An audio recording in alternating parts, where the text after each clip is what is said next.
Fantasy football sniper turkey today. Third video in a row. Setting them up, knocking them down. Here's a question. I rely too much on 3-week trends. It means that if I miss out on the waiver wires in weeks 1 and 2. Usually the surprise studs go in weeks 1 and 2. Now that can be the case. You can certainly find some players that can help you year round and get them early in the waiver wire free agency periods. That can definitely happen.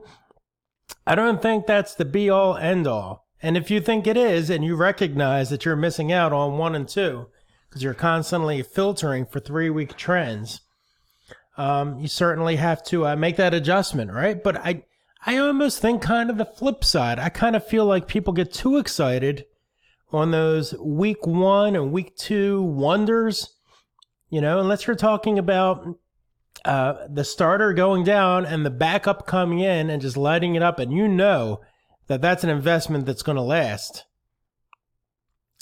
In most cases, you're going to find players just kind of catch lightning in a bottle, and then if you're using real money or free agency money, and you just blow like most of your budget in weeks 1 and 2, man, I have a hard time believing that that's a quality decision to make. I kind of generally see in leagues the people who blow all their cash early on. It's an aggressive, impressive move. Usually it doesn't work out. They're the kind of players who ran out of free agency money, or they just spent their draft pick way too early. Now they're at the bottom of the list, and their player doesn't even work out, and now they still need a certain position.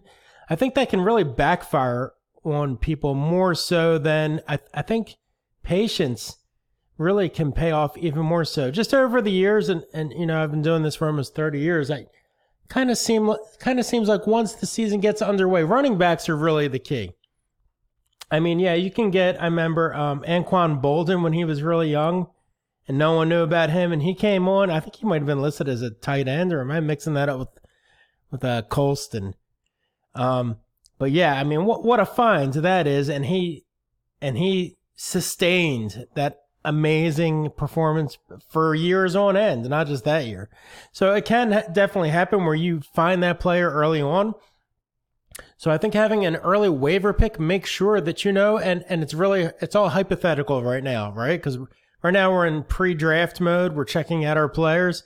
So we're assuming out of this long list, players that nobody's going to draft, including us, are going to be left over, and it always happens. And we have to figure out which one of those players are for real. Which one is the Anquan Bolden, Marquise Colston stud that's just going to come in. But keep in mind that you're going to find those players at any point in the year. There was one year, this was the greatest free agency find ever, and the same guy got them both.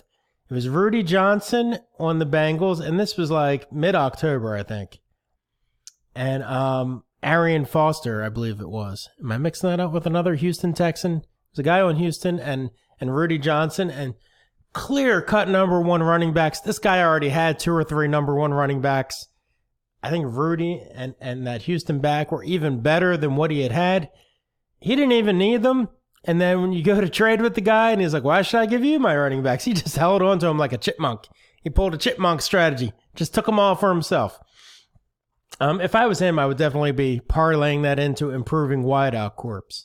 But the case in point being that did not happen in weeks 1 and 2. That was into the season. These guys got an opportunity. They weren't on rosters. They got an opportunity due to injury. They took it and they ran with it. So I really want to hold out for those kinds of players. Because let's just imagine week 1 comes and that kind of talent shows up. If it's a running back, all bets are off. I think you kind of have to go for it. You don't want to waste all of your budget if you're dealing with budget dollars. But if you have a number 1 draft pick and you see a running back undrafted, gets 20 touches, 100+ yards, that's somebody that's worth a number 1 pick. If you think they're just going to get it going forward, especially if they're young, if it's an older player like a Chris Ivory does it, pump the brakes, But running backs is really hard to hold back on. But if you see a wideout do that, 100 yards, 6 catches, I like my top picks and I like my big money going towards the big running backs, depending on needs, depending on the situation, the age, and a lot of things. So, in general, I think 3-week trends, I think you might actually have the right idea. Having a 3-week trend, 3-4-week trends, not just a whole year. What are they up to recently? Where do they rank? That can give us a better picture moving forward. I'm not sure weeks 1 and 2 are the biggest bounty in terms of collecting all this value for your fantasy team. And there's definitely value out there that happens most years early on, and you can find them quickly. We're going to see how this year plays out, but I don't think it's the be-all, end-all. I think you're going to find a lot of amazing players later.